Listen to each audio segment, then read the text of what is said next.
Me rastin e ditës së Bedrit, një ndër ditët më të rëndësishme të Islamit, ndodhur gjatë muajit të Ramazanit, Muftinia e Gostivarit në xhaminë e Sehatit organizoi program fetar. Në betejën e Bedrit ndodh lufta e parë mes muslimanëve dhe politeistëve, në të cilën betejë ka marrë pjesë edhe vetë profeti Muhammed, dhe kjo betejë fitohet nga muslimanët. Muftiu i Gostivarit Sabaudin Zendeli, këtë ditë të madhe, e cilësoi si fitore e cila i hapi rrugën idealit më të lartë të njerëzimit dhe fitore të mirës ndaj të keqes. Lufta e Bedrit e dim se erë si një pasojë e 15 viteve të torturave, maltretimeve, padrejtësive, të cilët u bëheshin muslimanëve, qofshin 13 vitet në Mekë, por edhe 2 vite 6 shpërnguljes në Medinë.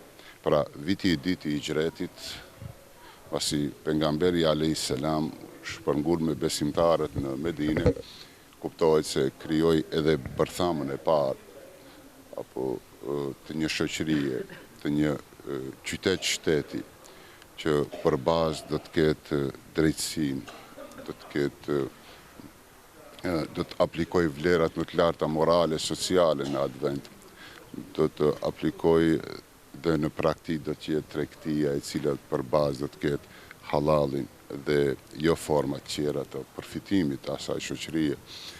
Do të ishte një rendiri social të cilën pejgamberi alayhis salam brenda 2 viteve bashkë me sahabët, qofshin ato muhaxhirët që u shpërngulën nga Mekka në Medinë, por qofshin vetë medinasit.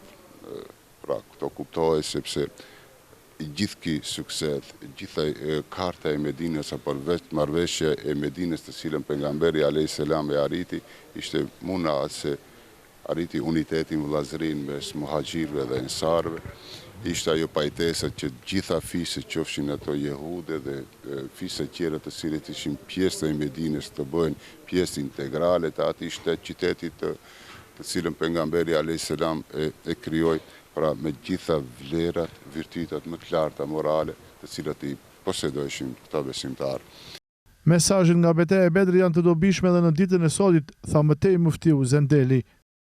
Për skaj fitore së madhe të besimtarëve, e cila ndodhi mu në këtë muaj të bekuar të Ramazanit, për shkak të asaj që Allahu fuqiplot e dalloi në Kur'anin famullar këtë ditë, për shkak të asaj që i madhi Zot pjesëmarrësit në luftën e Bedrit, i privilegjoi dhe i ngriti në shkallët më të larta nga gjitha ato. Pra, kuptohet se lufta e Bedrit na jep mësime shumë të mëdha.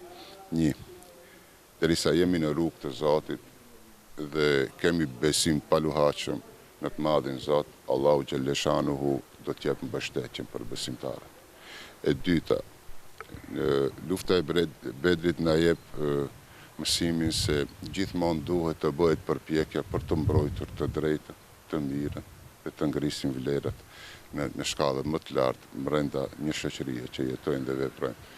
Lufta e Bedrit na vendosi një herë për gjithmonë parimin se si duhet të veprojmë ndaj atyre të cilët u është bë pa drejtësi dhe si duhet të mbrohet e drejta e tyre. Lufta e Bedrit kuptohet se muslimanëve ushtoi motivin dhe u ngjalli shpresat, ndërsa e humbi shpresat e politeistët asaj kohe, edhe pse lufta nuk ishte barabartë në kuptim numerik, sepse ato ishin 3 fish, por ishte besimi i fortë në të madhin Zot, ai cili besimtarët i ngriti në shkallët më të larta. Aktualiteti i Bedrit edhe sot kësaj dite mbetet i njëjtë. Në zhvillimin e njerëzimit, ndaljen e të mirës nga e keqja. Muftiu Zendeli thotë se kjo ditë duhet marrë shembull për të praktikuar fjala e Allahut të lartësuar për shërim dhe kënaqësi, si individuale, por edhe shoqërore.